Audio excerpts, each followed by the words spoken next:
Hard Times by Charles Dickens, Book the First, Sowing, Chapter 3, A Loophole. Mr. Gradgrind walked homeward from the school in a state of considerable satisfaction. It was his school, and he intended it to be a model. He intended every child in it to be a model, just as the young Gradgrinds were all models.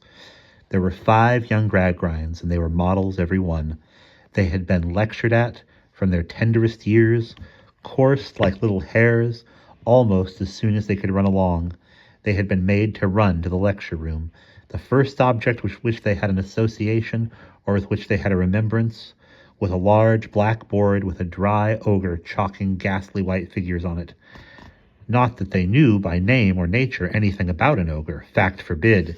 I only used the word to express a monster in a lecturing castle, with heaven knows how many heads manipulated into one, taking childhood captive and dragging it into gloomy statistical dens by the hair. No little Gradgrind had ever seen a face in the moon. It was up in the moon before it could speak distinctly. No little Gradgrind had ever learnt the silly jingle, "Twinkle, twinkle, little star, how I wonder what you are." No little Gradgrind had ever known wonder on the subject. Each little Gradgrind, having at 5 years old dissected the Great Bear like a Professor Owen, and driven Charles's Wain like a locomotive engine driver, no little Gradgrind had ever associated a cow in a field with that famous cow with the crumpled horn, who tossed the dog, who worried the cat, who killed the rat, who ate the malt, or with that yet more famous cow who swallowed Tom Thumb. It had never heard of those celebrities, and had only been introduced to a cow by a graminivorous ruminating quadruped, as a graminivorous ruminating quadruped with several stomachs. To his matter-of-fact home, which was called Stone Lodge, Mr. Gradgrind directed his steps. He had virtually retired from the wholesale hardware trade before he built Stone Lodge, and was now looking about for a suitable opportunity of making an arithmetical figure in Parliament. Stone Lodge was situated on a moor within a mile or two of a great town called Coketown in the present faithful guidebook. A very regular feature on the face of the county, Stone Lodge was, not the least disguise, toned down, or shaded off the uncompromising fact in the landscape, a great square house with a heavy portico darkening the principal windows, as its master's heavy brows overshadowed his eyes, a calculated, cast-up, balanced, and proved house, 6 windows on this side of the door, 6 on that side, a total of 12 on this wing, a total of 12 on the other wing, 24 carried over to the back wings, a lawn and garden, and an infant avenue, all ruled straight like a botanical account book. Gas and ventilation, drainage and water service, all of the primmest quality. Iron clamps and girders, fireproof from top to bottom, mechanical lifts for the housemaids, with all their brushes and brooms, everything that heart could desire. Everything? Well, I suppose so. The little Gradgrinds had cabinets in various departments of science, too. They had a little conchological cabinet, and a little metallurgical cabinet, and a little mineralogical cabinet, and the specimens were all arranged and labeled, and the bits of stone and ore looked as though they might have been broken from the parent substances by those tremendously hard instruments, their own names, and, to paraphrase the idle legend of Peter Piper, who had never found his way into their nursery, if the greedy little Gradgrinds grasped at more than this, what was it, for good gracious goodness sake, that the greedy little Gradgrinds grasped at? Their father walked on in a hopeful and satisfied frame of mind. He was an affectionate father, after his manner, but he would probably have described himself, if he had been put like Sissy Jupe upon a definition, as an eminently practical father. He had a particular pride in the phrase eminently practical, which was considered to have a special application to him. Whatsoever the public meeting held in Coketown, and whatsoever the subject of such meeting, some Coketowner was sure to seize the occasion of alluding to his eminently practical friend Gradgrind. This always pleased the eminently practical friend. He knew it to be his due, but his due was acceptable. He had reached the neutral ground upon the outskirts of the town, which was neither town nor country, and yet was either spoiled when his ears were invaded by the sound of music. The clashing and banging band attached to the horse-riding establishment, which had set up its rest in a wooden pavilion, was in full bray. A flag, floating from the summit of the temple, proclaimed to mankind that it was Sleary's horse riding which claimed their suffrages. Sleary himself, a stout modern statue with a money box at its elbow, in an ecclesiastical niche of early Gothic architecture, took the money. Miss Josephine Sleary, as some very long and very narrow strips of printed bill announced, was then inaugurating the entertainments with her graceful equestrian Tyrolean flower act. Among the other pleasing, but always strictly moral wonders, which must be seen to be believed, Signor Jupe was that afternoon to elucidate the diverting accomplishments of his highly trained performing dog Merrylegs.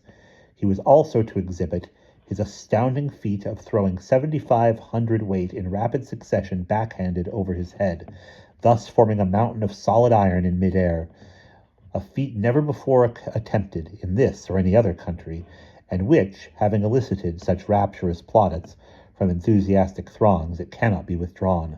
The same Signor Jupe was to enliven the varied performances at frequent intervals with his chaste Shakespeare quips and retorts. Lastly, he was to wind them up by appearing in his favorite character of Mr. William Button of Tooley Street, the highly novel and laughable comedietta of the tailor's journey to Brentford. Thomas Gradgrind took no heed of these trivialities, of course, but passed on as a practical man ought to pass on, either brushing the noisy insects from his thoughts or consigning them to the house of correction.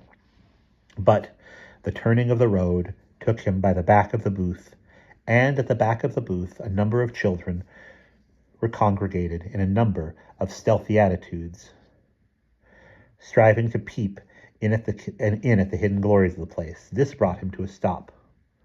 "Now to think of these vagabonds," he said, attracting the young rabble from a modern school. A space of stunted grass and dry rubbish being between him and the young rabble, he took his eyeglasses out of his waistcoat to look for any child he knew by name and might order off. Phenomenon almost incredible, though distinctly seen. What did he then behold but his own metallurgical Louisa, peeping with all her might through a hole in a deal board, and his own mathematical Thomas abasing himself on the ground to catch but a hoof of the graceful equestrian Tyrolean flower act. Dumb with amazement, Mr. Gradgrind crossed to the spot where his family was, and thus disgraced, laid his hand upon each erring child and said, "Louisa! Thomas!" Both rose, red and disconcerted. But Louisa looked at her father with more boldness than Thomas did. Indeed, Thomas did not look at him, but gave himself up to be taken home like a machine. In the name of wonder, idleness, and folly," said Mr. Gradgrind, leading each away by a hand. "What do you do here?" "Wanted to see what it was like," returned Louisa shortly. "What it was like?" "Yes, father."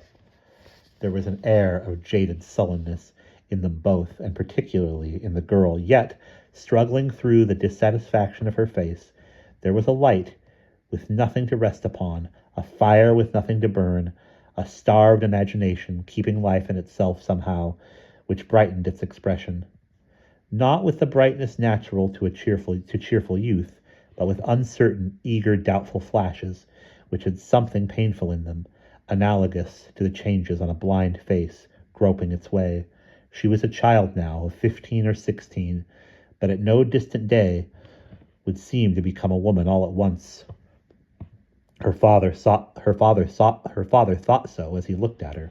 She was pretty, would have self-willed, he thought, in his eminently practical way. Would have been self-willed, he thought, in his eminently practical way, but for her bringing up. Thomas, though I have the facts before me, I find it difficult to believe that you, with your education and resources, should have brought your sister to a scene like this. I brought him, father, said Louisa quickly. I asked him to come. I am sorry to hear it, and I am very sorry indeed to hear it. It makes Thomas no better, and it makes you worse, Louisa. She looked at her father again, but no tear fell down her cheek. You, Thomas, and you, to whom the circle of the sciences is open. Thomas, and you, who may be said to be replete with facts. Thomas, and you, who have been trained to mathematical exactness. Thomas, and you, here, cried Mr. Gradgrind, in this degraded position. I am amazed. I was tired, father. I have been tired a long time, said Louisa. Tired? Of what? Asked the astonished father. I don't know of what. Of everything, I think. Say not another word, returned Mr. Gradgrind. You are childish. I will hear no more. He did not speak again until they had walked some half a mile in silence, when he gravely broke out with, What would your best friends say? Louisa, do you attach no value to their good opinion? What would Mr. Bounderby say? At the mention of his name, his daughter stole a look at him, remarkable for its intense and searching character. He saw nothing of it, for before he looked at her, she had again cast down her eyes. What, he repeated presently, would Mr. Bounderby say? All the way to Stone Lodge, with its grave indignation, he led the two delinquents home. He repeated at intervals, What would Mr. Bounderby say? As if Mr. Bounderby had been Mrs. Grundy. And that's the end of chapter 3.